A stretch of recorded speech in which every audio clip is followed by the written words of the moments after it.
mesa número 4, Ecología y Medio Ambiente, dentro del marco del seminario, del segundo seminario internacional Bienes Comunes y Bien Común, Inclusión y Medio Ambiente.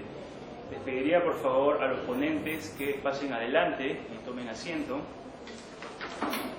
Algunas palabras previas antes de comenzar con las exposiciones.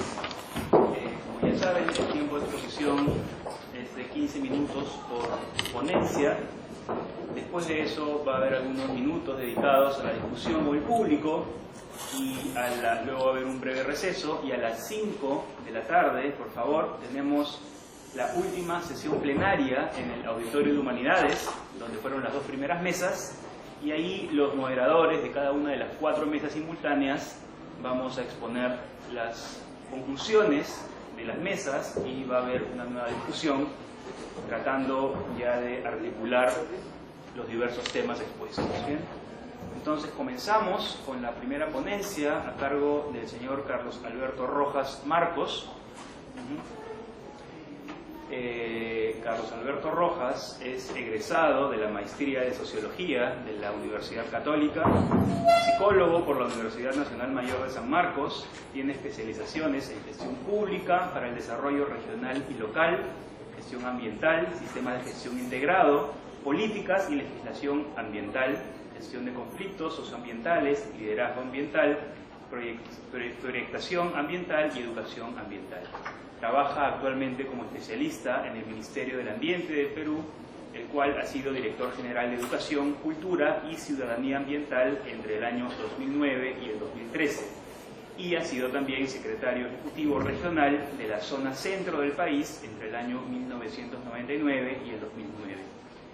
En el ámbito de la sociedad civil ha sido coordinador nacional del Foro Ecológico entre los años 1996 y 1998 y editor de la revista Medio Ambiente entre los años 1989 y 1996. La ponencia que va a presentar el señor Rojas se llama 20 años de conflictividad entre comunidades, Estado y empresas mineras. Le cedo la palabra entonces. Gracias. Se refiere específicamente a la zona del lago Chinchaycocha, ¿no? Que es el ámbito del caso que vamos a abordar. No es una general visión de las empresas y el Estado en el país, ¿no? ¿Cómo se puede la ponencia? ¿Me coloco aquí para correr las zonas, por favor?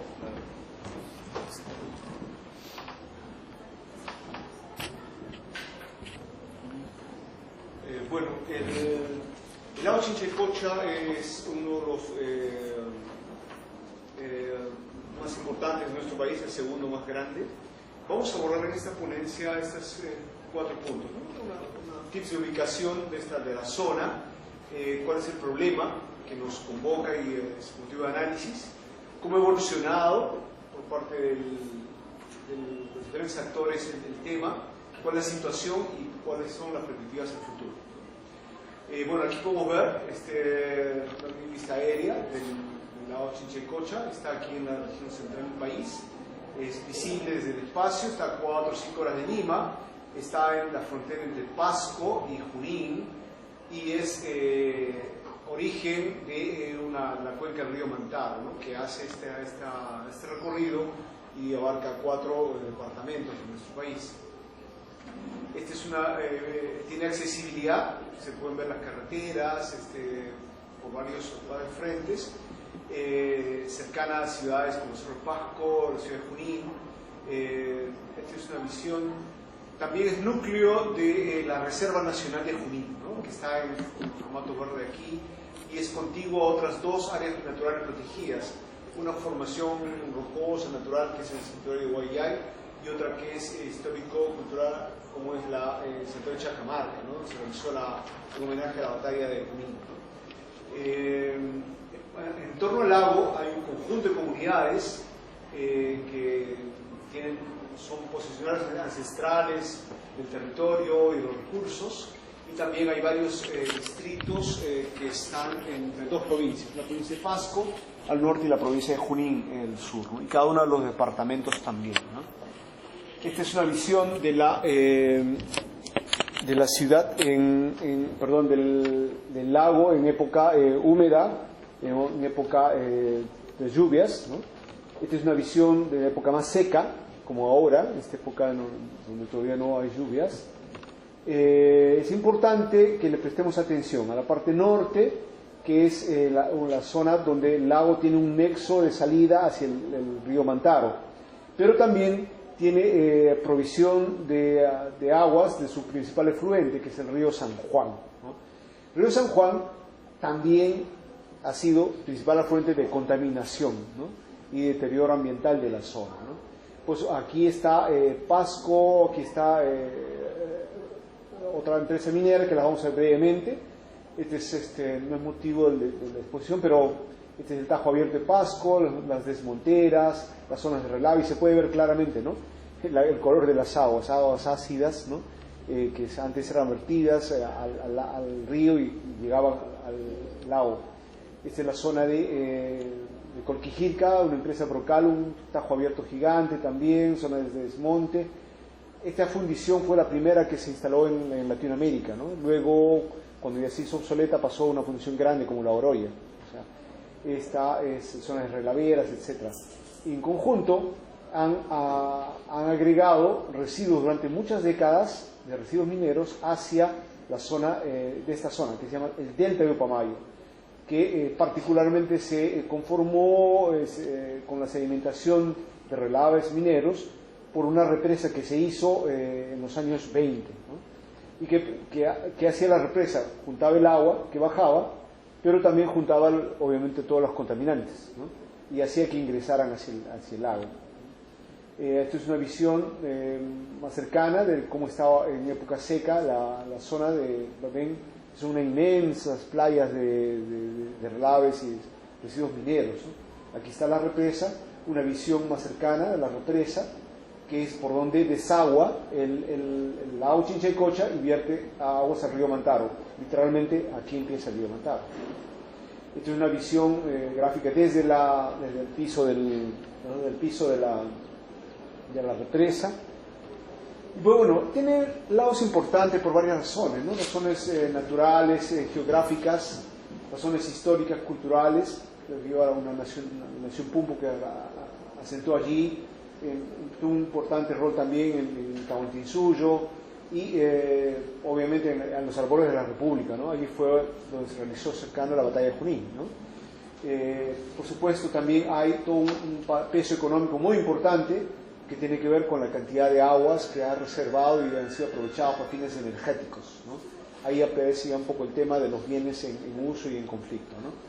Por supuesto, esto ha generado impactos ambientales negativos y prejuicios a las comunidades que han hecho que las comunidades se movilicen, protesten, generen importantes movilizaciones y pues a consecuencia del cual también se ha desplegado la gestión ambiental, ¿no?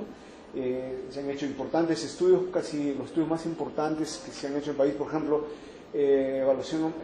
una auditoría ambiental territorial, la única que se ha hecho en el país se ha hecho en esta zona, ¿no?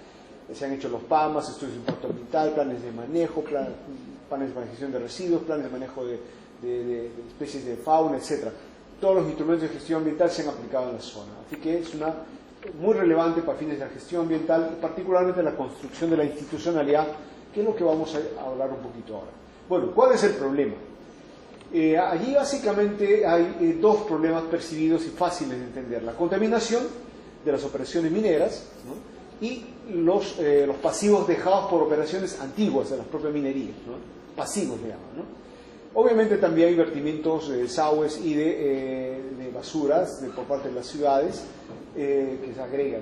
Y el otro problema grande es que es un lago, o ya no es un lago natural, es un lago manejado, porque con la represa pasó a controlarse las aguas, ¿no? En periodos de embalse y desembalse, y con la alteración de la flora y la fauna del paisaje del lago, que es a su vez una reserva natural. Por supuesto, en un contexto de precariedad institucional, el Estado era un deficiente interventor allí, no orientaba, no conducía, menos ejercía autoridad, y por supuesto también la población que no tenía una participación eficaz, ¿no? Pues bueno, ¿cómo están el tema de los bienes, ¿no? Allí ustedes pueden ver una breve anotación, ¿no? En realidad no son solo privados, sino también a modo puede decirse privatizados, porque según nuestra legislación los recursos naturales son de la nación, ¿no? Y el Estado los aprovecha, ¿no? Y los concesiona en este caso, ¿no? Hacia privados. Pero también el espacio y el agua son de todos los peruanos, ¿no? Pero el Estado obviamente los usufructúa en asociación con los privados para fines de generación de energía eléctrica, ¿no? Un bien común no es discriminado ahí, digamos, en estricto, porque es bastante puro, digamos, ¿no? Son tierras, no son privadas, no son públicas, son tierras del común, del conjunto de comuneros de cada zona, ¿no? Y que son usufructuadas para el pastoreo, ¿no? Pastos naturales que crecen en la ribera del lago. Pero también hay bienes, digamos, públicos que son comunes y públicos, me parece, ¿no? Por ejemplo, la provisión de energía, el agua y el lago mismo, el ecosistema lacustre, la biodiversidad de la reserva, la calidad ambiental de la zona, la salud de la gente, ¿no? Que son temas que están en cuestión en torno a cómo se maneja o no este recurso. Y bueno, ¿cuál es el problema? El grande es un problema de poder, como en la mañana se mencionó, ¿no? Cómo el Estado da mayor atención y preeminencia y a consecuencia excluye a otros por beneficiar a los que generan divisas y trabajo, como los mineros, o generan energía para el país, ¿no? Ustedes saben que el sistema en nuestro país es un sistema interconectado y la energía de la que ponemos ahora, esta del proyector, proviene en alguna medida también del lago Junín, ¿no? Así que ese interés general ha hecho que prime contra, digamos, intereses y afectaciones de las comunidades, ¿no? O de la reserva de Junín. Y esto tiene cifras, ¿no? Básicamente 20.000 comuneros en el entorno que usufructúan pastos de la ribera se ven afectados por inundación que, entre comillas, generamos 8 millones de peruanos, por ejemplo Lima, que consume la energía que se genera con las aguas del lago. En términos políticos, esto es un tema de equidad, ¿no? Obviamente. Es un abuso de estadística, como decía Jorge Luis Borges alguna vez, ¿no? La democracia es el gobierno de las mayorías, ¿no? Bajo este esquema. Y a consecuencia se impone sobre las minorías. El Estado, que debe tutelar el interés general, vulnera a la vez derechos particulares de las comunidades y de personas y familias que también son propietarios de terrenos en la ribera.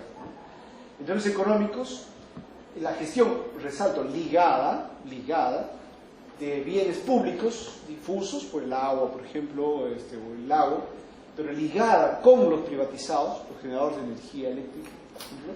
Afectan, ¿no?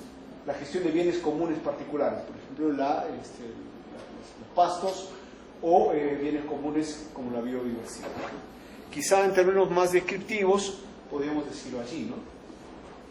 La operación público-privada del lago con criterio mínimo costo, ese es el criterio que se aplicaba, ¿no? Mínimo costo, o sea, para no encarecer la energía y a su vez asegurar la energía para todo el país, seguridad energética. Esos criterios que son de interés de todo el país, digamos, que son de beneficio público y privado, porque las empresas son las que operan este sistema, se hace sin compensar, ¿no? A las comunidades por las inundaciones y las afectaciones que hacen al pastoreo, a las limitaciones del pastoreo en el entorno del lago. Y también sin atender o manejar apropiadamente los impactos ambientales propiamente dichos, ¿no? Por ejemplo, al zambullo de Junín o a la flora de totorales y de otras especies de la zona, ¿no? ¿Y por qué ocurre eso? Es muy simple, porque el sistema interconectado del país se basa en el sistema de la central de Mantaro, ¿no? Hay dos hidroeléctricas ahí que generan 830 megavatios, por lo cual se requiere 100 metros cúbicos de agua por segundo, ¿no? En épocas lluviosas hay exceso, no hay problema. El tema es en épocas cuando no hay lluvias, ¿no? Hay 70 metros cúbicos y la diferencia de los 30 que se necesitan proviene del lago Junín, que suelta las aguas para compensar los 30 más o menos litros por segundo que se necesitan, ¿no?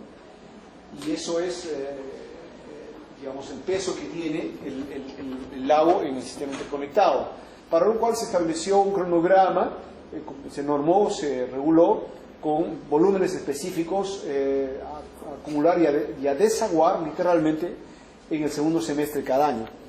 Y ocurre gráficamente esta figura, ¿no? Cuando se ha usado todo el agua, la cuota del nivel está bastante bajo. Empiezan las lluvias, diciembre, enero, febrero, marzo, y el nivel de las aguas sube, ¿no? Y atención a la franja verde, ¿no? Sube el agua, reduce la franja verde. Eso es, en concreto, ese conflicto entre la generación de energía, en el cual todos nos beneficiamos, una necesidad pública, con el interés particular neto específico de las comunidades que ya no pueden usufructuar los pastos, ¿no? Esa zona. Menos pastos, menos ganado. Menos ganado, menos comida. Menos ropa, menos salud, menos escuela. Así de directa es la cosa, ¿no? Y es 8 millones de personas, Lima, que nosotros, que nos beneficiamos, versus 20.000 personas, familias, que se ven afectadas por esa sobreposición de intereses, ¿no? Que nos trajo con 3 escenarios. La norma busca que, bueno, no controla las lluvias, obviamente, ¿no? Se espera lo que venga por ciclo hidrológico natural, pero sí controla el desembalse y ha establecido un mínimo necesario, la raya del centro. Por lo menos es muy indeseable quedarse sin agua para generar energía, que sería esta raya, o sería muy deseable siempre tener mayor reserva, ¿no? Pero esta franja, cuanto más alta es menos pastos para las comunidades, ¿no? Así de directo. Hay varios escenarios, hay años donde esta curva se ha acercado a la norma, otras donde se ha distanciado y ha habido muchos problemas con las comunidades. Y en general depende también de los años, ¿no? En años donde no hay muchas lluvias, no se llena el lago. En años donde hay mucha lluvia sí se llena rápidamente, incluso sobrepasa las cuotas establecidas. Y pues bueno, la dinámica de pastoreo también varía. Tradicionalmente se pastorea en las épocas lluviosas en las partes altas, porque, ¿no?, la lluvia ha humedecido todo el territorio y hay pasto fresco en las alturas. Pero en las épocas secas, en las épocas secas falta obviamente agua, ¿no? Y ahí está esta percepción, ¿no?, de la gente, que no se puede aprovechar, no se puede usar suficientemente. Bueno, la evolución, ¿cómo ha sido? Aquí básicamente el Estado ha variado de una gestión, de no tener gestión a tener gestión sectorial, y estamos todavía padeciendo a una gestión transsectorial, de conceder intereses de todos los sectores, y no solo el energético. Las comunidades también han pasado hacia una versión más concertada, antes era una versión más confrontacional, y la acción empresarial está tratando de interiorizar los costos, que antes los delegaba, los pasaba a las comunidades. Está buscando interiorizar, todavía ese es un tema que no está resuelto, ¿no? Obviamente se han cambiado las actitudes, las ideas, los mecanismos institucionales, pero en general esta es la dinámica que se ha seguido, ¿no?, en los últimos años. Desde el 94, que es los 20 años que les comenté, las comunidades tuvieron una iniciativa muy fuerte en los años 90 para generar vía conflicto una llamada atención sobre el tema. El Estado reaccionó, se creó varios mecanismos y se ha avanzado en crear un mecanismo institucional que está operando desde hace 12 años, pero opera, digamos, un plan y un sistema de gestión, pero obviamente está operando lentamente, de modo muy difícil, muy complejo, casi que nos hace ver lo lento y moroso que es gestionar en términos concertados los asuntos públicos, ¿no? La situación, se busca que esta situación de preeminencia del sector energético sea más equilibrada, los intereses se armonicen, no haya tanto desequilibrio, y que por supuesto la política ya no sea solo gobierno de las mayorías, sino también respeto de las minorías, ¿no?, que es importante mencionarlo, porque ahí está el respeto a los bienes comunes. En este caso, en términos económicos, sería como la gestión de los bienes públicos, ¿no?, entre ellos la generación de energía, se hace en armonía, ¿no?, con las comunidades, y también con armonía con el ambiente, bajo esquemas de responsabilidad socioambiental, ¿no? Se ha avanzado un poquito ya en el control de las operaciones, todavía no se han resuelto los pasivos, pese a que hace 12 años se estableció la necesidad de hacer el instrumento, 10 años tomó hacer el instrumento y aprobarlo. Miren, 10 años hacer el instrumento, el plan, y aprobarlo, el plan de embalse y desembalse tomó igualmente 10 años en hacerse, al fin y al cabo se desaprobó, no se aprobó, y ahorita no hay norma que la rija, pese a que se invirtió un montón en esos recursos. Hay un cronograma de responsabilidades que se ha venido haciendo para los temas de embalse, desembalse, etc. Hay normas que están en curso, que plantea básicamente el plan Chinchaycoche, que ha sido actualizado, y pues está abordando los temas, ¿no?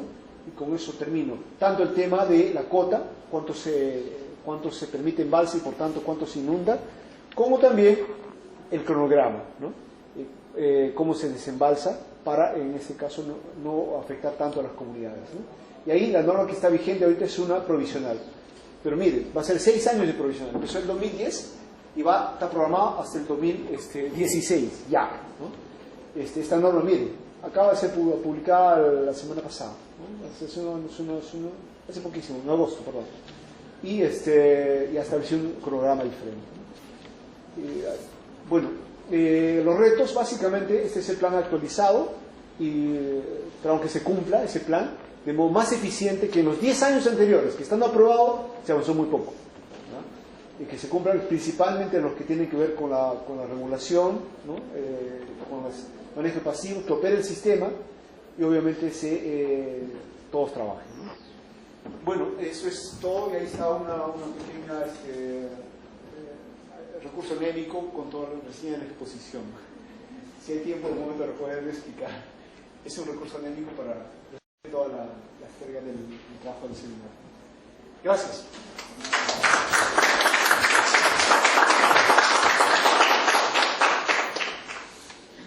Muchísimas gracias al señor Carlos Rojas. A continuación tenemos la presentación de Kelly Alfaro y Ailín Alfaro. Ailín Alfaro es arquitecta urbanista, realizó estudios de posgrado en gestión urbana y territorial en la Universidad Politécnica de Cataluña.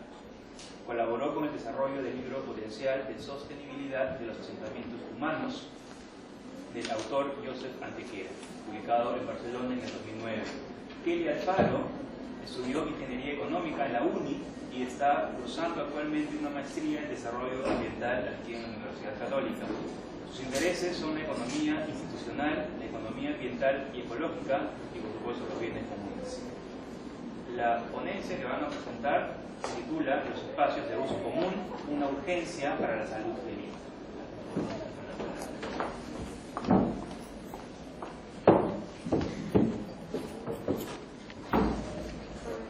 Buenas tardes a todos y todas. Bueno, para empezar esta exposición quisimos traer algo de la Constitución respecto a la persona en la sociedad, que es a la paz, que todos tenemos derecho a la paz, a la tranquilidad, al disfrute del tiempo libre, al descanso, y así como a gozar de un ambiente equilibrado y adecuado al desarrollo de su vida. Bueno, actualmente en Lima metropolitana, capital de nuestro país, se concentra cerca del 28.4% de todos los pobladores a nivel nacional. Es un espacio en continuo crecimiento y considerando un crecimiento, una tasa de crecimiento intercensal del 2005 al 2007, podríamos decir que para este año seríamos cerca o un poco más de 10 millones de habitantes. Bueno, hemos querido considerar este censo, esta tasa intercensal, porque en realidad la tasa intercensal, los datos que nos da el INEGI de proyecciones poblacionales en Lima, se basan en la data intercensal del 93 al 2007 y considera algunos distritos como Lince con tasas de decrecimiento poblacional, y justamente Lince es uno de los distritos que tiene programas de vivienda, multivivienda de 30 pisos para más de 300 familias. Entonces es un poco ilógico. Consideramos esta primera variable, que es el tema de la población, y la segunda variable es el tema de las áreas comunes en Lima metropolitana. En realidad estamos en un 2.9 metros cuadrados por habitante. Actualmente la Municipalidad de Lima habla de un 3.7 metros cuadrados por habitante, pero no hemos encontrado el informe técnico. Además están considerando algunos como la arborización, también considerándolo como metros cuadrados por habitante, pero en realidad se coincide que es el 2.9. Entonces, además de todo eso, tenemos este estrés hídrico en la ciudad. Entonces, esas son las dos variables que hemos querido analizar, que es el tema de la población y el otro el tema de las áreas comunes, que también podría ser considerado como la tragedia de los bienes comunes, ¿no?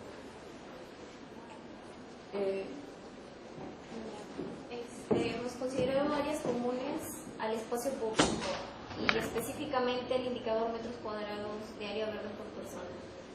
El siguiente punto ya es el análisis urbano de estos espacios públicos, ¿no? Y también quisimos sumar desde la Constitución, que es lo que para ellos significa el derecho a la propiedad, ¿no?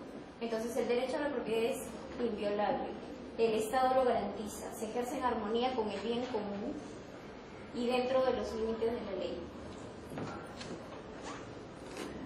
Aquí está el plano de Lima. Como sabemos, tenemos tres cuencas: la cuenca del río Chillón, la del Rímac y la del Lurín. La cuenca del río Rímac está prácticamente ya exterminada. Ya casi no existe algún beneficio público o algún beneficio de espacio público para el colectivo dentro de la cuenca del río Rímac. La del río Chillón está en proceso de deterioro y la cuenca del río Lurín ya está empezando a deteriorarse. ¿Por qué? Por el tema de las inmobiliarias, ¿no? El mercado inmobiliario que ahora es tan feroz. Luego,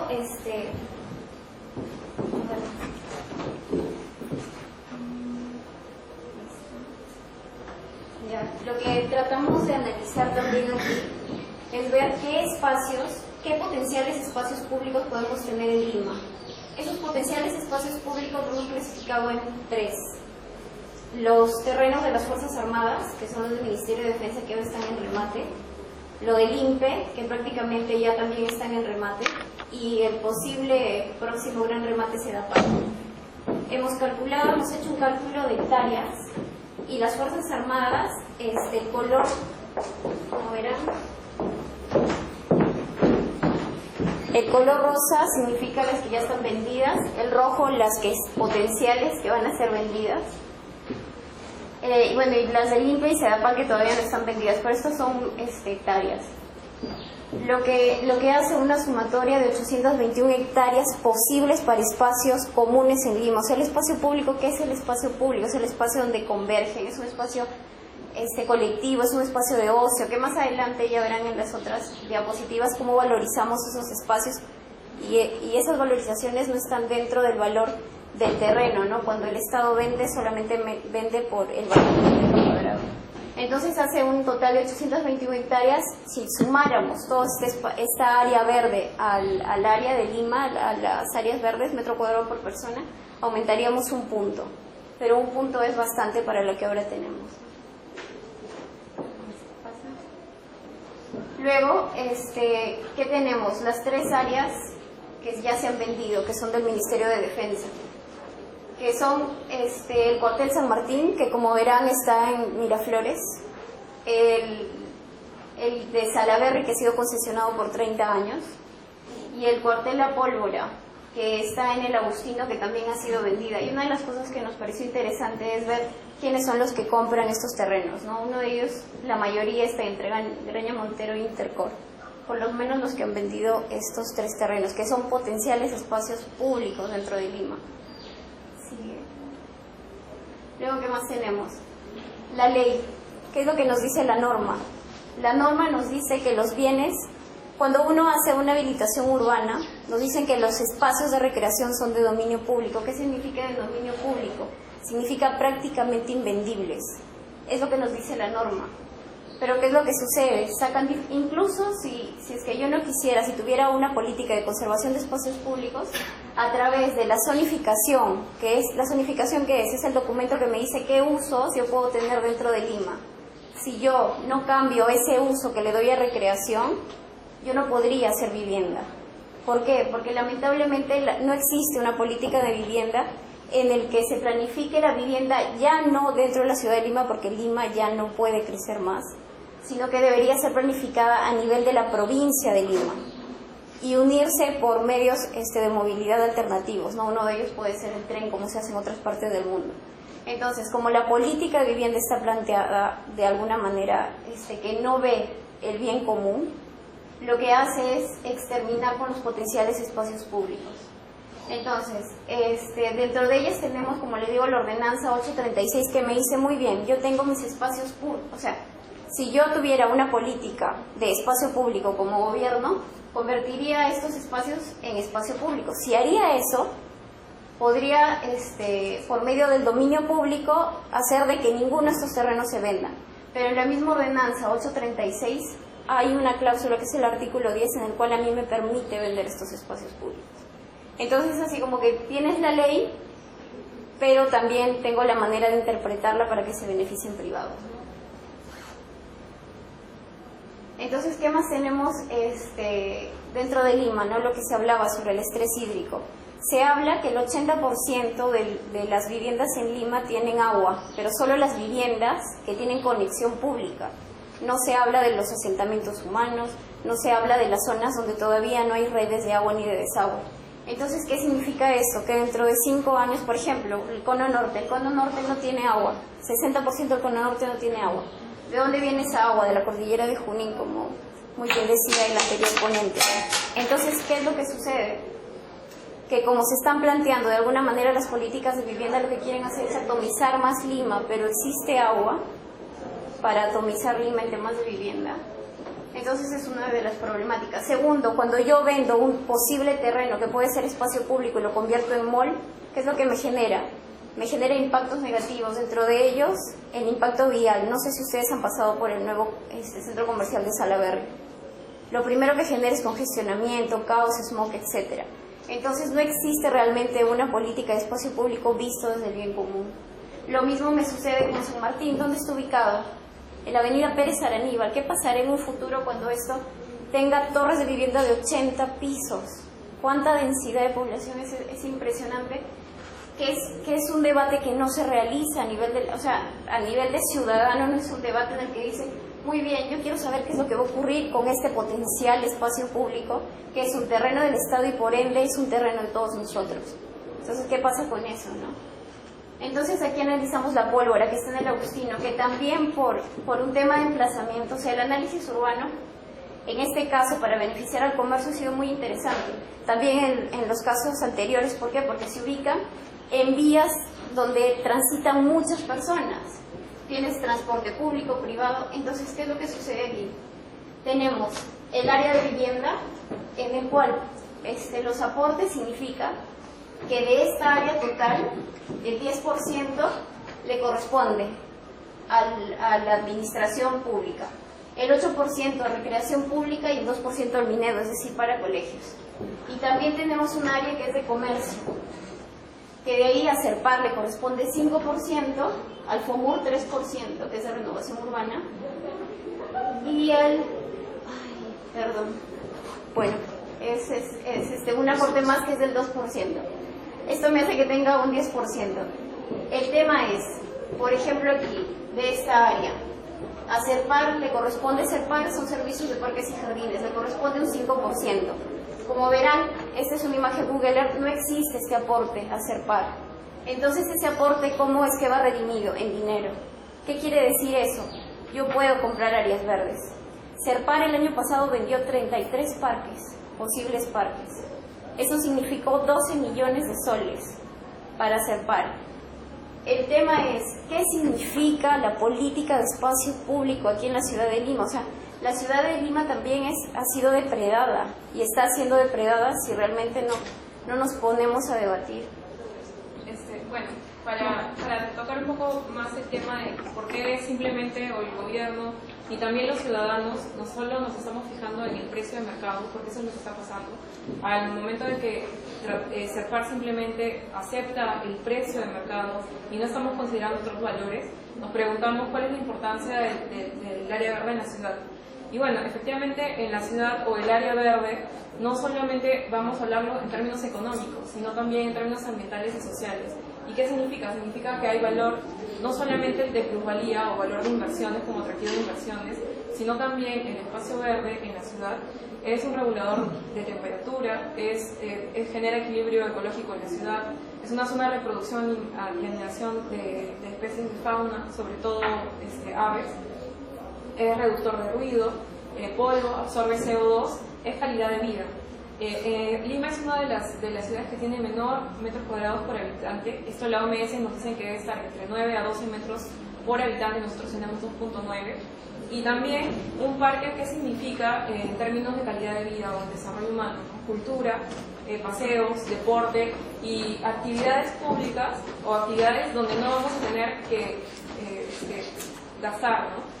La siguiente, cuando nosotros pensamos en valor o solamente nos damos cuenta que en Lima el criterio que está primando es el precio, vamos a considerar que solamente hay un valor de cambio por ese espacio público, por ese bien, y no nos damos cuenta que además hay un valor de uso, que podríamos decir, no solo hay que verlo en términos de valor de cambio, sino también un valor de uso humano.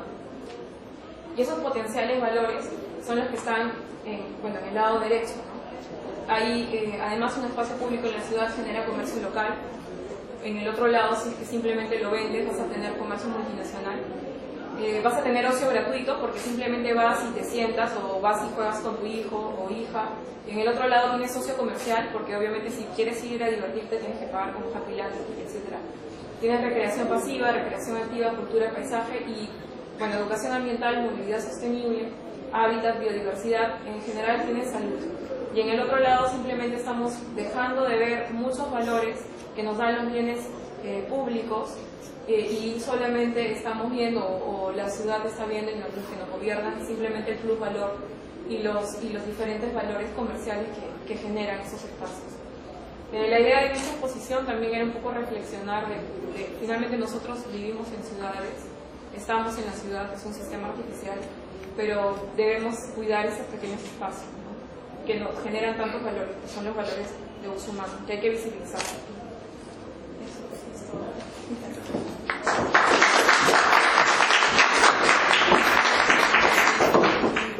Muchas gracias. La última exposición a cargo de Rodrigo Arce. El título es Comunidades activas, madereros, una relación colectiva o colaborativa. Muchas gracias. Rodrigo Arce es ingeniero forestal, magíster en conservación de recursos forestales por la Universidad Nacional Agraria de La Molina. Tiene un diplomado en cambio climático por el Instituto Latinoamericano de Ciencias. Ha cursado el programa de gobernabilidad y gerencia política en la CUP y el programa de diplomacia indígena del IDECUM.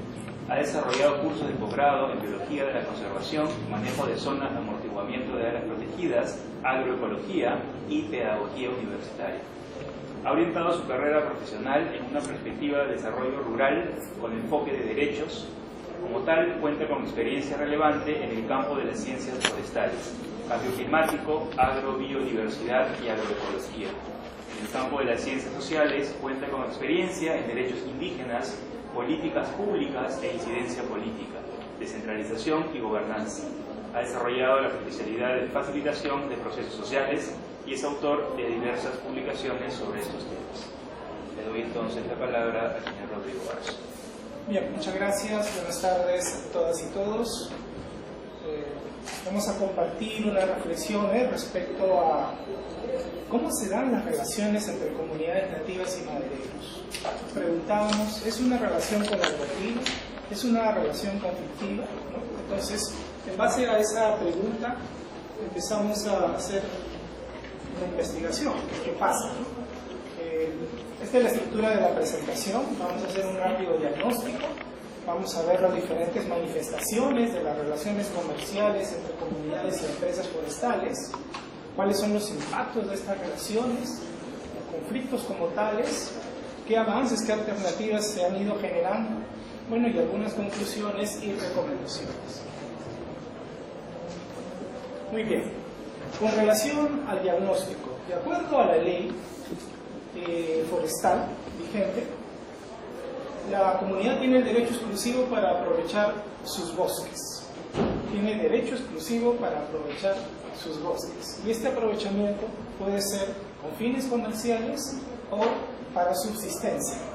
Pero hay que tener presente que cuando la comunidad decide realizar actividades comerciales, puesto que la parte forestal está bajo la figura de cesión y uso de una forma de título habilitante y la parte agrícola, pecuaria, sí está en propiedad, entonces se requiere tener permisos forestales, está regulado por el Estado, ¿no? Muy bien. Bien, decíamos entonces que las comunidades, según la ley, tienen el derecho exclusivo para el uso de los recursos forestales.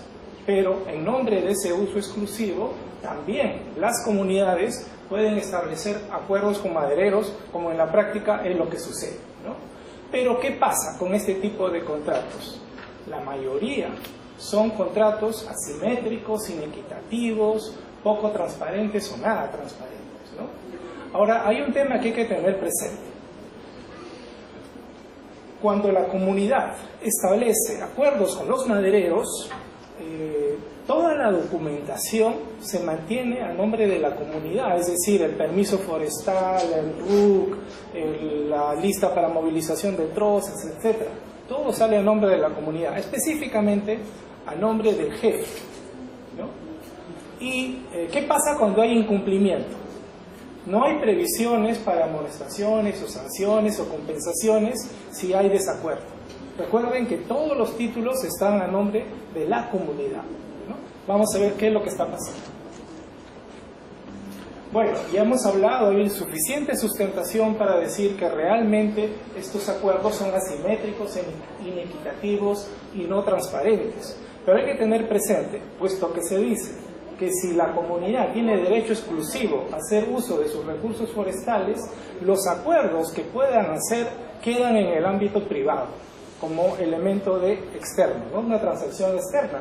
Por lo tanto, el Estado no interviene en ese tipo de contrato, que a todas luces son leoninos en la mayoría de los casos, ¿no? ¿Cómo se dan estos contratos? Hay diferentes modalidades, vamos a ver alguna de ellas, ¿no? Una, por ejemplo, cuando la comunidad hace toda la gestión, pero recibe financiamiento, asesoría técnica, ¿no? Para poder tener los permisos. Cuando ya se tiene aprobado el POA, pero es la empresa la que saca la madera, y hay una distribución de beneficios, generalmente en 80-20 se dice, o 70-30, 80 para la empresa y 20 para la comunidad. Y lo hemos puesto reciben, entre comillas, porque en realidad cuando hay el momento de distribución de utilidades, que puede ser muy caprichoso, porque una cosa es pensarlo en términos de la madera en rollo, otra cosa es tabloneado y otra cosa es en utilidades, ¿no es cierto? Ahí hay diferencias. Pero además de eso, cuando estamos en la medición, hay una serie de castigos, se llama, ¿no? Entonces se disminuye el volumen, entonces se sigue afectando. Tal es así que en muchas ocasiones las comunidades terminan debiendo, ¿no? Hay muchas de esas situaciones. Estos son otros tipos de modalidades. La comunidad vende el vuelo, es decir, la madera y cobra, ¿ya? Ahí sin regulación.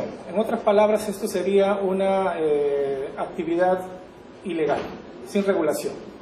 El otro es la comunidad participa parcialmente en las actividades silviculturales, pero un tercero realiza la mayor parte de las operaciones. Esto era propio de un caso que se llama Puerto Esperanza. Es decir, la comunidad, como ya se ha señalado, es dueña de los permisos, ¿no? Tiene título de los permisos, etc. Y lo que hace es subcontratar a empresas para poder realizar las operaciones, ¿no? Y hay otra modalidad que es perversa, es que la comunidad extrae la madera en base a adelantos, ¿no? Hay lo que se llaman los habilitadores, que de manera ilegal, entonces ellos financian para que pueda sacar la madera, ¿no? Y luego le entregan al habilitador. Y también hay otro tema de precios, etcétera, ¿no? Entonces, como podemos apreciar, hay una serie de situaciones bastante difíciles, ¿no? Con gran impacto. En el caso de Ucayali, por ejemplo, aquí registramos algunos casos, ¿no? Uno, por ejemplo, cuando simplemente la comunidad o algunos miembros de la comunidad venden directamente sus árboles, ¿no? Sin ningún tipo de regulación. Pero también lo hacen porque en el pensamiento de la comunidad, el bosque ellos son dueños de los bosques. No necesariamente se hace esa diferenciación de que el vuelo forestal, o sea, la parte aérea, es de la comunidad y el subsuelo es del Estado, No hay esa diferenciación, o que esto es propiedad, la parte agropecuaria, y lo otro, la parte forestal, es cesión en uso. No sé esa diferencia. El segundo, hablamos de la extracción forestal con terceros, ¿no? Ya sea que los jefes busquen a los madereros o que los madereros busquen a las comunidades, ¿no? Hay también algunas experiencias de manejo forestal con asistencia técnica y financiera de ONGs, y algunas de ellas están certificadas. Hay una nueva modalidad con participación de unas instancias de control social, que es el caso de la veeduría forestal comunitaria en Ucayali. Vamos a ver qué pasa con la parte positiva, donde hay relaciones colaborativas, ¿no? Que también, como vamos a poder encontrar, es bastante puntual, ¿no? Esto no está generalizado, ¿no? Hay liquidación de madera cerrada, o sea, la liquidación se hace con madera cerrada, no en tronco o rollo. Se hace capacitación en cubicación justamente para evitar esos problemas de engaños en los volúmenes. Hay generación de empleos como operadores calificados. Hay una serie de apoyos a diversos proyectos productivos de las comunidades, bosque de niños, educación ambiental, apoyo en infraestructura comunal, ¿no? Algunas de las manifestaciones positivas, ¿no? Relaciones colaborativas. Y también se ve mejora de precios, mejora en la ubicación. La comunidad puede pagar los costos de inversión realizados por la empresa, es decir, como les decía, hay casos donde hay un tercero, hay una empresa que hace el inventario, la extracción, etcétera, y luego la comunidad paga a esta empresa, ¿no? Y en general, para estos pocos casos se ven mejoras en la comunidad. Pero ¿qué pasa con las malas prácticas? Deforestación, degradación de bosques, endeudamientos y también problemas de corrupción de algunos dirigentes. Pero que hay que señalar aquí que el tema de corrupción es un tema transversal, es decir, todos los actores van a estar involucrados, Estado, empresas y algunos dirigentes. Muy bien, veamos, ¿qué es lo que pasa? Esta es información que pude conseguir de OSINFOR, que es el que evalúa las concesiones, de 78 informes de supervisión para pueblos indígenas, es decir, permisos forestales para pueblos indígenas de esas áreas. 33 están sancionados y las sanciones suman para esa fecha 278.000 soles, ¿no? Y uno de los problemas frecuentes es el que se saca madera fuera de las áreas autorizadas. Recuerden que muchas de estas actividades son realizadas por las empresas.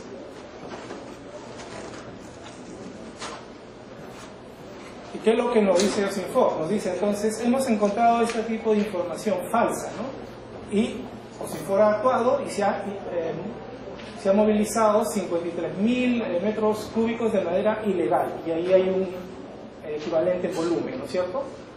Y también encuentra OSINFOR que se hace la aprobación de permisos y POAs sin las verificaciones respectivas, pero eso corresponde a las propias autoridades forestales. Acá sí nos detenemos un poquito porque aquí está la clave del asunto, ¿no? Esta es información reciente de OSINFOR, ¿no? Nos dice, esta es la situación para comunidades nativas. Los departamentos, número de supervisiones y procedimientos administrativos únicos iniciados, la mayoría, como se pueden dar cuenta, ¿no? En Loreto de 105 a 91, y número de casos con información falsa, 65, y el volumen movilizado injustificado, ¿no? 29.000 metros cúbicos, lo que hace un total de 51.000 metros cúbicos. Como pueden apreciar, hay una serie de procedimientos administrativos iniciados y gran cantidad de información falsa. Recuerden que esto lo está haciendo generalmente la empresa. ¿Qué es lo que pasa con relación a cómo se verifican el seguimiento de los conflictos? Cuando revisamos de la Oficina Nacional de Diálogo solamente encontramos estos dos temas, ¿no? El primero relacionado a conflictos con empresas, pero más bien con respecto a superposición, ¿no? de territorios. El segundo sí tiene que ver con lo que estamos viendo. Las comunidades denuncian malas relaciones entre ellos y los empresarios, ¿no? Y no hay, para el último informe, registro de un conflicto forestal en el informe de la Defensoría del Pueblo. ¿Qué se está haciendo para tratar de resolver esto, ¿no? Los dirigentes nacionales, tanto de AIESEP como de CONAP, han pedido hablar con OSINFOR para tratar este tema, ¿no? Porque recuerden, para OSINFOR no está el tema de las empresas, simplemente todos los problemas están relacionados a las comunidades.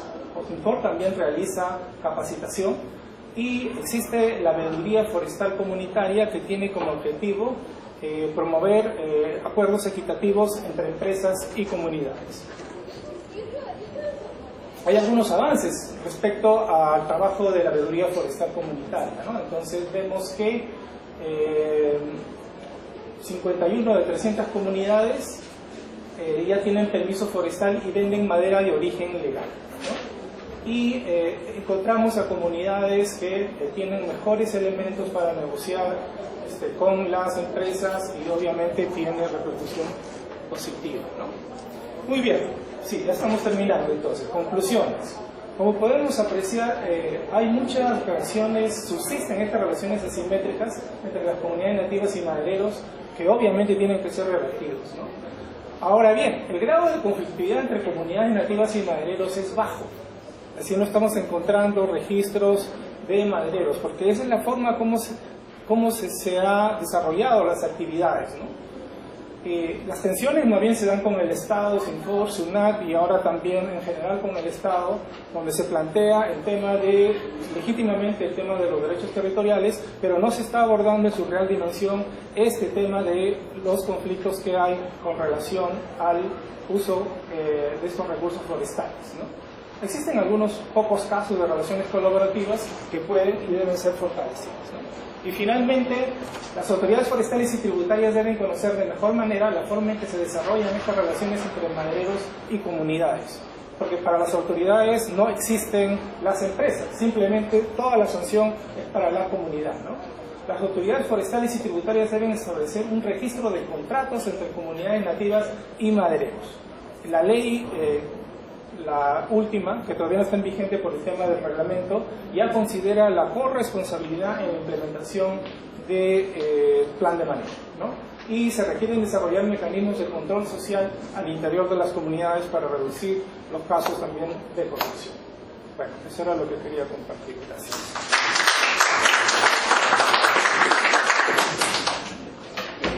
Gracias a los 4 participantes por estas interesantes ponencias. Tenemos todavía algunos minutos para preguntas del público. Les pediría que levanten la mano aquellos que quisieran hacer alguna pregunta a los expositores, por favor. Sí. En el caso de las comunidades que habitan o de los colonos que habitan en la zona de San Martín dentro del bosque de protección, ¿cómo hacer para poder retirarlo? Porque tengo información que son ellos los que crean estas quemas continuas y provocan los incendios y hacen, minan los bosques, los árboles. Y no quieren salir de allí, no se los puede sacar a la fuerza. No sé qué mecanismo se puede utilizar para que ellos puedan salir y dejar esta zona solamente con bosque de protección sin una zona de ¿Cuál es el sistema? Sí, pregunta. Ya, perfecto. A ver. El tema de deforestación en general es un tema muy complejo. O sea, no solamente tenemos que ver a los actores que deforestan y bueno, tipo de área, etcétera, ¿no? Porque hay factores estructurales subyacentes que determinan esta situación. Abandono en las partes andinas, las migraciones, el minifundismo, carreteras, etcétera, una serie de factores, ¿no? Entonces, se está viendo la manera de atacar la deforestación con otro tipo de incentivos, ¿no? Por ejemplo, este tema de red, por ejemplo, es una alternativa para áreas amenazadas de deforestación. En todo caso, yo creo que en situaciones particulares habría que ver cada caso cuáles son los factores que están ahí para ver de qué manera, bajo procesos de diálogo, justamente aquí este seminario nos da la posibilidad de ver que no es tan fácil porque se cruzan varias categorías de bienes públicos, bienes privados, etcétera, ¿no? El caso de los colonos, obviamente, en términos de territorio, tienen precariedad de títulos, pero también es cierto que muchas, en este caso no conozco el proceso, pero muchas áreas protegidas también han sido creadas sin los procesos de participación o de consulta respectiva. Entonces tenemos esta serie de tensiones. En el caso de áreas naturales protegidas, por ejemplo, hace mucho tiempo, en el Bosque Nacional de Huascarán, que es otra figura, pero a través de procesos de diálogo se han llegado a arreglos para usos del bosque, ¿no? O de los recursos del Parque Nacional de Huascarán, pero de manera regulada, de tal manera que permiten el proceso de ganaderos, pero bajo determinadas regulaciones que son mutuamente convenidas, ¿no? Entonces, creo que por ahí va la solución, procesos más dialogados. Gracias. Sí, por favor. Una pregunta es, respecto a unas comunidades en el Napo, se viene dando que los madereros ingresan y hacen el contacto con los sapos. Lo que solicitan, lo primero que les piden, bajo este esquema, ¿no?, de negociaciones inequitativas, poco transparentes y asimétricas, les piden su poda, ¿no?, para tener una copia, para saber qué tipo de madera van a sacar. Pero ese es el pretexto, porque después lo que hacen es simplemente, en base a ese POA, ponen el tipo de madera que están sacando, por decir, que dice ahí, pero en realidad sacan otro tipo de madera, y cuando llega la entidad del Estado a supervisar, la sanción le cae a la comunidad por algo que ellos realmente no tienen el conocimiento, no tienen información, y lo han hecho a sus espaldas. Prácticamente ellos cumplen de buena fe porque viene, sí, le vamos a ayudar a la comunidad, les obsequian un motor para su pequepeque que vale 500 soles, 800 no máximo, pero están sacando madera o están utilizando el POA para sacar madera ilegal que han sacado de otras comunidades o de otras zonas, ¿no? Es una cosa que, y el Estado, bueno, muchas veces simplemente hace lo más fácil, hurto, y a la comunidad le caigo con todo. Así es, ¿no? Yo diría, con el perdón de mis colegas, amigos, amigas, abogados, que aquí hay un caso de fundamentalismo legalista, porque el Estado dice, ¿quiénes tienen, o sea, el acuerdo, y el acuerdo obviamente es legal, y entonces no le interesan los términos de esa transacción, nada, simplemente quién es el titular del derecho a la comunidad, entonces Osinforo, EFA y todo el mundo le cae a la comunidad, y todo el mundo sabe que es así, pero no se hace nada. Gracias. ¿Alguna otra pregunta? Sí, adelante. Tenía una pregunta para las señoritas sobre el área. Sí, adelante. Sí, hace mucho que les veía en los parques zonales, se han puesto, han aprobado una ley, están planteando venderlos como si fuese terrenos rurales, ¿no? En esta búsqueda de buscar el financiamiento y que se retome la inversión inmobiliaria, ¿no? Entonces, no me acuerdo el número de la ley ahorita, pero realmente eso sería triste porque las pocas áreas verdes que tenemos, que en realidad estamos en déficit, tal cual ustedes lo han explicado, pues obviamente, no sé, es una locura o qué está pasando, ¿no? Sí, lo que pasa es que no es un tema de que se van a vender los parques zonales, o sea, no es eso, a mi interpretación urbana de la ley, porque no soy abogada. A lo que voy es que hay un precio arancelario y un precio comercial. El precio arancelario se ejerce cuando la habilitación urbana es residencial. O sea, yo pago este derecho de porcentaje de habilitación urbana en el caso de áreas verdes o de espacios de usos comunes, lo pago con el precio arancelario cuando voy a hacer vivienda. Pero cuando voy a hacer comercio, como en el caso de la Coca-Cola, o industria, como en el caso de la Coca-Cola, pago el valor comercial. Entonces lo que querían cambiar era el arancelario por el comercial por el arancelario en industrial y comercio. O sea, no es que se van a vender los parques zonales, sino que les quieren reducir más el dinero de a poco. Gracias. Sí, adelante, por favor.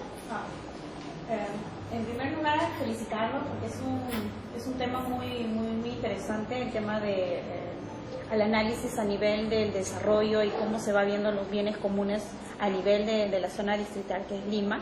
Te felicito porque es un buen trabajo que permite un poco visualizar de cómo se va dando el valor al área en general para nosotros que vivimos en la ciudad de Lima.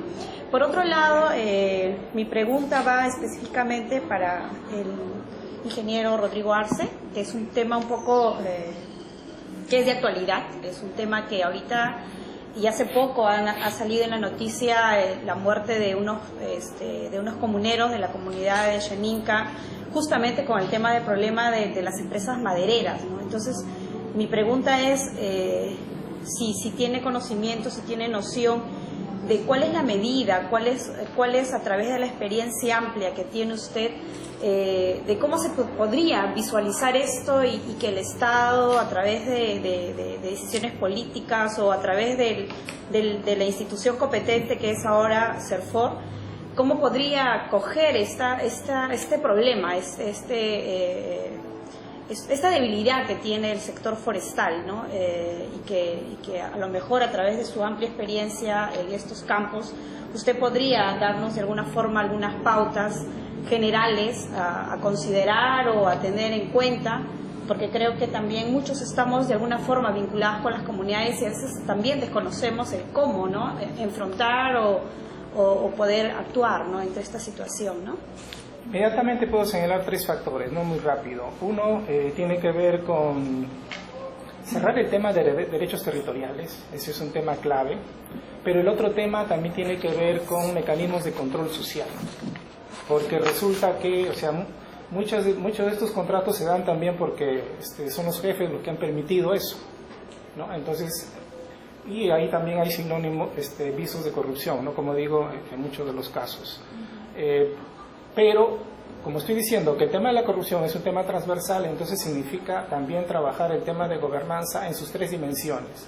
La gobernanza del manejo forestal comunitario en general, todos los actores que están involucrados, la gobernanza interna, también de las comunidades, y la gobernanza de la administración pública. Como son temas débiles, entonces el resultado es una debilidad de presencia del Estado, mecanismos de control, de acompañamiento, etc. De alguna manera, la ley forestal nueva y con su reglamento están incorporando algunos de estos elementos, porque ahora explícitamente hay un apoyo al manejo forestal comunitario. Pero algo que todavía vamos a sufrir en el camino es la falta de visión intercultural para el acompañamiento de estas iniciativas, porque no es trasladar la tecnología empresarial, la que conocemos, a las comunidades, que tienen sus propias características, valores, etc. Gracias. Sí, por favor. Las hermanas Zaparo, los candidatos a la alcaldía de Lima, hay uno de los 13 que tiene algo de comprensión del problema o tiene algo en su plan de gobierno. Sobre los candidatos, según espacio público. No, sobre espacio público no van a entender, pero sobre el problema en sí, en cuanto a uso y área. Bueno, en realidad, Susana Villarán ha tocado el tema de las lomas, tiene toda una política de incremento del área pública que ha dado valor de uso, se puede decir, a los diferentes parques zonales. Lo cierto es que no se está haciendo un trabajo en los potenciales espacios públicos. Lo que pasa es que nosotros estamos en déficit de áreas verdes y un dato interesante es que cuando se hacen construcciones de multifamiliares se tiene en cuenta simplemente el área verde por metro cuadrado de espacio construido, pero no por habitante. O sea, pueden entrar en un multifamiliar, 300 familias, 400 familias, pero por el área solamente tienen que tener 10% de área verde y no interesa la calidad de vida. O sea, en realidad el debate que debería darse y que debemos dar desde las ciudades es cómo es que no se está visibilizando los otros valores que están en el área verde. Bueno, hay un dato interesante que ha sacado Lima Como Vamos, donde el 67% de los pobladores de Lima considera que una área pública importante son los jardines, pero cerca del 70% considera que está bien que se pongan rejas y que los vecinos consideren esa área pública como privada, ¿no?, de los vecinos. Hay muchas zonas en La Molina donde hay parques que están cerrados, no solamente en La Molina, se hace a Miraflores, a San Isidro, hay parques que solamente son para los propietarios, ¿no? Entonces, si en realidad consideramos ese manejo no como uso público, definitivamente el área verde de Lima se va a disminuir. Y hay otro tema también, el tema de clase. O sea, si tú haces el análisis del área verde, Miraflores o Lima, no Miraflores, San Isidro, Jesús María, son los que tienen mayor índice de metro cuadrado por habitante, y los conos son los que no tienen. Por ejemplo, no solamente la OMS te dice que tienes que tener un número de 8 a 12 metros cuadrados por habitante de verde, ¿no?, sino también te dicen que tienes que estar por lo menos a 15 minutos caminando. O sea, no solo que sepas que tengas un gran área verde a 2 horas de tu casa o a 1 hora de tu casa, sino también tener el tiempo, la distancia corta para poder aprovechar ese área verde. Ahora, entendiéndolo desde esa perspectiva del valor, no hay ese debate. No se ve en ninguno de los candidatos ese debate. Y claro, los potenciales espacios o áreas verdes que podríamos tener lo comercializan. Como hay la ley, bueno, que explicábamos que es una ley específicamente para vender terrenos del Ministerio de Defensa. Por eso es que se han rematado absolutamente todos los cuarteles. Entonces, son temas que no se trata de que sí realmente necesitan ser debatidos, ¿no? Porque Lima se está quedando sin áreas verdes, o sea, se está quedando, ni siquiera las cuencas ya nos pertenecen. Entonces, la idea era un poco reflexionar y debatir acerca de este tema, ¿no? Porque en realidad ningún postulante a la alcaldía debate estos temas. Lo único que ven es cómo aprovecharlo. Por ejemplo, en el caso de esta ley que estábamos hablando del tema de CERPAR, ¿no? O sea, les afecta más que solamente cambie el valor, en lugar de decir yo necesito esa área verde para la ciudad, ¿no? No existe una política de ningún candidato que diga necesitamos más áreas verdes. Sí. Por lo que vemos en los 3 casos hay una prioridad que ha corroído, digamos, los valores culturales, la gente, la forma de vida, por ejemplo, digamos, en la selva o en la sierra, igual, digamos, se han perdido muchos valores y todos los ecosistemas se están perdiendo. Es decir, lo que puede ser común, lo que puede ser para todos, lo estamos destruyendo. Solamente, digamos, está el valor de la libertad y de la propiedad privada, y tal vez en ese sentido no estamos también viendo estos temas, solamente se ven, digamos, de manera muy específica, muy puntual, pero no se ven, digamos, desde un espacio multisectorial, diverso, que debería analizarse, porque me parece que, por ejemplo, digamos, esta superposición de intereses que existen entre las diferentes poblaciones debería solucionarse de algún modo. Sin embargo, me da la impresión que como es solamente las autoridades no tienen, digamos, esa fuerza, y también, digamos, no se está viendo desde los distintos espacios, normalmente la población queda al margen, queda abandonada, y como las ciudades tenemos mayor población y que podemos exigir más, estamos destruyendo todos nuestros ecosistemas. Entonces nuestra diversidad se está destruyendo, como Perú nos estamos destruyendo. Yo no sé si tienen alguna opinión respecto a eso. Bueno, la opinión personal es que creo que lo que está también en juego y lo que pone en debate los bienes comunes es el tema del valor. O sea, ¿qué significa el valor? ¿Qué valor le estamos dando? Y era un poco la idea de la última diapositiva. Enfrentar los dos valores que se pueden tener. O sea, en un lado solamente se ve el precio, que es el valor de mercado, cuánto puedo pagar por eso y cuánto significa en inversión para el Estado. Y en el otro lado están los valores de calidad de vida o de desarrollo humano. Entonces, no solo verlos desde una perspectiva, y en ese sentido también se encuentran los valores culturales. Muchas veces, por ejemplo, cuando vemos un árbol, o sea, ¿qué imaginan en un árbol? Pues para los madereros es la madera, y por ejemplo, el Ministerio de Agricultura está por metro cúbico el valor de un árbol si tú lo tallas, ¿no? Que es entre un sol y metro cúbico a 35 y 50 soles, que es lo más caro que pueden haber el metro cúbico de un árbol para desplazar. Pero para muchas comunidades ese árbol es utensilios, es pues, claro, medicina, es frutos para recolectar alimento, es poder de las hojas hacer esteras. O sea, hay bastante, también puede ser hasta un ente que es con una visión más biocéntrica. Entonces, eso es lo que creo que podría estar en debate. O sea, si somos un país diverso no solo en términos ambientales o ecosistémicos, sino también culturales, porque una persona desde la ciudad puede ver un árbol como un mueble y tanto así que en la sierra lo pueden ver de diferentes usos. Y creo que este debate de cómo ver los valores y cómo es que el Estado tiene que velar para que se respete, para que no prime el valor comercial sobre cualquier otro valor. Y en realidad eso pasa hasta en la ciudad. Muchas veces hacemos reflexiones desde las comunidades o desde afuera y no nos damos cuenta que nuestro propio espacio, nuestros niños ya no van a tener dónde jugar. Entonces, en realidad hacer esas reflexiones en el espacio público y en realidad trabajar para eso, porque también en la ciudad nos están quitando eso. Nos están quitando la posibilidad de tener más áreas verdes. Simplemente hay una idea de centrificación, de gentrificación, de concentrar a poblaciones en espacios reducidos en algunos distritos y quitándoles las áreas verdes, como mencionaba la exposición. Ya no es necesario tener área verde, tú puedes comprar esa área verde.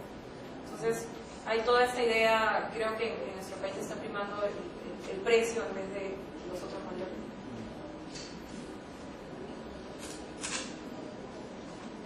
Quisiera hacer un comentario sobre este tema. Yo conocí a un jardinero que se llama Sanusi Bomacondo, y él es jardinero, jefe de las áreas de Lima. Y él tenía una propuesta que siempre me pareció muy inteligente y nunca lo he visto traducido en norma, que decía que el suelo agrícola, el suelo área verde debería ser valorizado económicamente, y aquel que quiera, digamos, por ejemplo, su jardín, convertirlo en estacionamiento, etc., tendría que pagar, ¿no?, un tributo por eso, ¿no?, para no seguir convirtiendo gratuitamente el área verde en cemento, ¿no?, que le cueste a las personas, o lo piensen por lo menos. Eso por lo menos funcionaría a escala en las casas y no sé si a escala grande, pero me parece una medida bastante razonable. Sí, bueno, respecto a eso hay metodologías de evaluación económica que no solamente son monetarias, sino también puedes agregarle otros valores en otras unidades de medida, que son energía en el caso, o calidad de vida. ¿Algo más? Bueno, muchas gracias al público y a los expositores. Los invito, como ya les mencioné, a las 5 de la tarde al Auditorio de Humanidades, donde vamos a presentar las conclusiones de cada una de las 4 mesas temáticas. Muchas gracias. Gracias.